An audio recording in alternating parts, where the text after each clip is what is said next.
Analysts gave Republicans control of the House and shrank the Democratic majority in the Senate.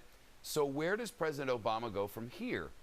Analysts say that President Clinton took a moderate turn after Democrats in 1994 lost 52 seats in the House. Mr. Clinton won re-election. In '78, Democrats lost fewer seats during President Carter's first term, but analysts say he stuck to the agenda and failed to deal with Republicans, and he did not win a second term. With us now from Washington, the presidential historian Doug Wead. Sir, good to see you. Good to see you, Shep. Clinton went dead center. I mean, he's certainly headed in that direction. Yeah, he is, and his staff is going to push that, and his money people will push that, and even, I believe, Shep, his liberal constituents, the more sensible ones, are going to push that. They're going to say, hey, look, our guy, he's done more for our agenda than any other politician in all of American history, all of them combined, so let's stick with him if he has to moderate in order to get him reelected. That's not what I've been seeing on liberal blogs and on liberal TV. That's not at all. They are I said the more sensible ones. Well, they're livid. The base seems to be livid. They were furious over yesterday's statements. They're furious that he's beginning to compromise on any level. I mean, I guess that's how it is when dealing with your base, but sometimes there's a reality you have to deal with. Yes, and you know, there's a lot in Barack Obama that speaks of Jimmy Carter. They both blamed their predecessor for the economic problems. I mean, come on, in this particular case, this is not just a blame. There are facts laid out here that show the vast majority of the jobs that were lost then. The vast majority of the expenditures and the bailouts happened then. It's not just a blame thing. We have these facts to deal with.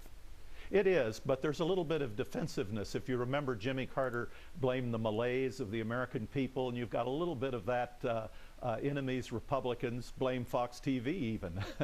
There's a little bit of a blame game going on, and part of it is the nature. Barack Obama has a great personality, a very benign, wonderful personality, but he's very much an ideologue, and it's taken a while for the American people to see that. He used to sometimes vote in the Senate, 5 or 6 of them would vote together, even against their own party. So he may be tempted, in spite of himself, to go the Carter route, and to push his agenda through President executive order. So it remains to be seen. Well, it does remain to be seen, but we shall see. This idea of bringing together the leaders from the right and the left, from the Republicans and the Democrats, that sounds like something that President Clinton did as well, right before he moved. His agenda moved more toward the center.